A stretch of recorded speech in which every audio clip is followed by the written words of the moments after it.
আজি সোমবাৰ 2025 চনৰ 9 জুন। আজি আন্তৰ্জাতিক আৰ্কাইভ দিৱস।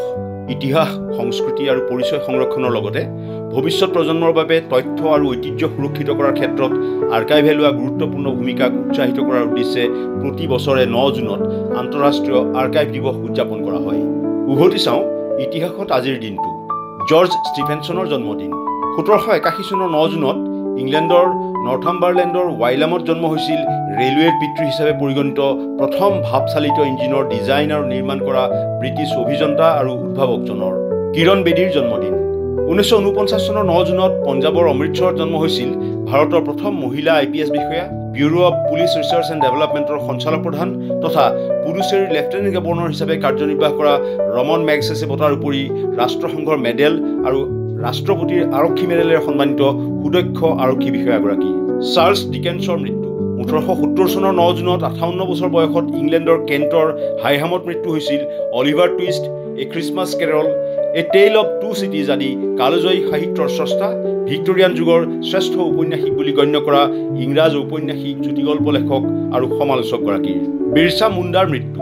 1900 চনৰ 9 জুনত 24 বছৰ বয়সত ৰাঁচীত মৃত্যু হৈছিল 19বিংশ শতিকাৰ শেষৰ ফালে ব্ৰিটিছ ঔপনিৱেশিক শাসনৰ বিৰুদ্ধে খিলঞ্জীয়া জনজাতীয় লোকসকলক নেতৃত্ব দিয়া অগ্ৰণী স্বাধীনতা কৰ্মী আৰু মুণ্ডা জনগোষ্ঠীৰ লোকনায়কজনৰ।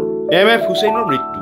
2011 চনৰ 9 জুনত 95 বছৰ বয়সত লণ্ডনত মৃত্যু হৈছিল সাহসী, স্পন্দনশীল, ৰঙীন আখ্যানমূলক চিত্ৰকলাৰ বাবে পৰিচিত বম্বে প্ৰগ্ৰেছিভ আৰ্টিষ্ট গ্ৰুপৰ অন্যতম প্ৰতিষ্ঠাপক তথা পদ্মবিভূষণেৰে সন্মানিত খ্যাতিসম্পন্ন চিত্ৰশিল্পীগৰাকী। সম্পূৰ্ণ নাম মকবুল ফিদা হুছেইন। প্ৰধানমন্ত্ৰী লাল বাহাদুৰ শাস্ত্ৰীৰ শপত গ্ৰহণ। 1964 চনৰ 9 জুনত লাল বাহাদুৰ শাস্ত্ৰীয়ে ভাৰতৰ দ্বিতীয় প্ৰধানমন্ত্ৰী হিচাপে কাৰ্যভাৰ গ্ৰহণ কৰে। দেশত দুগ্ধ উৎপাদন আৰু সেউজ বিপ্লৱক উৎসাহিত কৰাৰ লগতে পাকিস্তান যুদ্ধৰ সময়ত তেওঁ জয় জোৱান জয় কিষাণ বাণীৰে দেশবাসীক উদ্বুদ্ধ কৰিছিল। ডোনাল্ড ডাকৰ প্ৰথম ছবিৰ মুক্তি। 1934 চনৰ 9 জুনত ৱাল্ট ডিজনীৰ বিখ্যাত কাৰ্টুন চৰিত্ৰ ডোনাল্ড ডাকৰ প্ৰথম এনিমেটেড চুটি ছবি দ্য ৱাইজ লিটল হেন প্ৰথমবাৰৰ বাবে প্ৰদৰ্শন কৰা হয়। দ্য লিটল ৰেড হেন নামৰ উপকথাৰ আধাৰত নিৰ্মিত ছবিখনৰ জৰিয়তে দুষ্টামী আৰু খিংখিঙীয়া ব্যক্তিত্বৰ বাবে পৰিচিত চৰিত্ৰটোৰ প্ৰথম আত্মপ্ৰকাশ ঘটিছিল।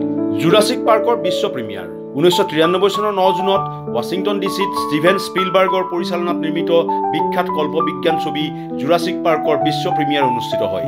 এই প্ৰদৰ্শনৰ পৰা লাভ হোৱা ধনৰাশি শিশু সংগঠনসমূহৰ বাবে দান দিয়া হৈছিল। কছোভো যুদ্ধৰ অন্ত। 1999 চনৰ 9 জুনত নাটো, যুগোশ্লাভিয়া আৰু ছাৰ্বিয়াৰ মাজত কুমানোভো শান্তি চুক্তি স্বাক্ষৰিত হয়। মেচিডোনিয়াৰ কুমানোভোত স্বাক্ষৰিত এই চুক্তি অনুসৰি কছোভোৰ পৰা যুগোশ্লাভিয়াৰ বাহিনী প্ৰত্যাহাৰ কৰি আন্তঃৰাষ্ট্ৰীয় নিৰাপত্তা বাহিনী নিয়োগ কৰাৰ ফলত কছোভো যুদ্ধৰ অন্ত পৰে। প্ৰথম বেলিষ্টিক মিছাইল ছাবমেৰিন উদ্বোধন। 1959 চনৰ 9 জুনত কানেক্টিকাটৰ গ্ৰোটনত প্ৰথম ballistic missile submarine USS George Washington উদ্বোধন কৰা হয়। নৌসেনাৰ প্ৰযুক্তি আৰু সামৰিক কৌশলৰ ক্ষেত্ৰত ই এক উল্লেখযোগ্য সফলতা হিচাপে চিহ্নিত হৈছিল। ৰকেট চালিত বিমানৰ পেটেণ্ট। 1931 চনৰ 9 জুনত মাৰ্কিন পদাৰ্থ বিজ্ঞানী আৰু উদ্ভাৱক ৰবাৰ্ট গডাৰ্ডে ৰকেটৰ দ্বাৰা পৰিচালিত বিমানৰ পেটেণ্ট লাভ কৰে। আধুনিক মহাকাশ ভ্ৰমণৰ পূৰ্বসূৰী হিচাপে পৰিচিত প্ৰপালচন অৱ এয়াৰক্ৰাফ্টৰ বাবে তেওঁ এই স্বীকৃতি লাভ কৰিছিল। বুক অৱ কমন প্ৰেয়াৰ প্ৰৱৰ্তন। 1549 চনৰ 9 জুনত ইংলেণ্ডৰ চাৰ্চে ৰাজহুৱা উপাসনাৰ বাবে পূৰ্বৰ লেটিন ভাষাৰ পৰিৱৰ্তে প্ৰথমখন ইংৰাজী প্ৰাৰ্থনা পুথি বুক অৱ কমন প্ৰেয়াৰ আনুষ্ঠানিকভাৱে গ্ৰহণ কৰে।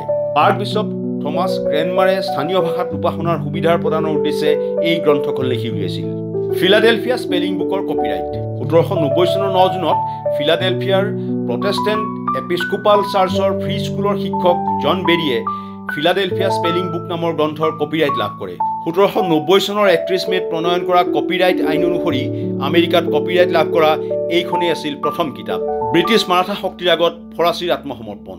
1753 চনৰ 9 জুনত ভাৰতৰ তিৰুচিৰাপল্লীৰ ওচৰৰ শ্ৰীৰংগমত জেক ল'ৰ অধীনৰ ফৰাচী বাহিনীয়ে ব্ৰিটিছ মাৰাঠা মিত্ৰজোঁটৰ ওচৰত আত্মসমৰ্পণ কৰে। ইয়াৰ ফলত ব্ৰিটিছ আৰু তেওঁলোকৰ মিত্ৰশক্তিয়ে দুৰ্গটোৰ ওপৰত কৌশলগত নিয়ন্ত্ৰণ প্ৰতিষ্ঠা কৰে। ইনফৰমেশ্যন ডেস্ক, দেশ টুডে।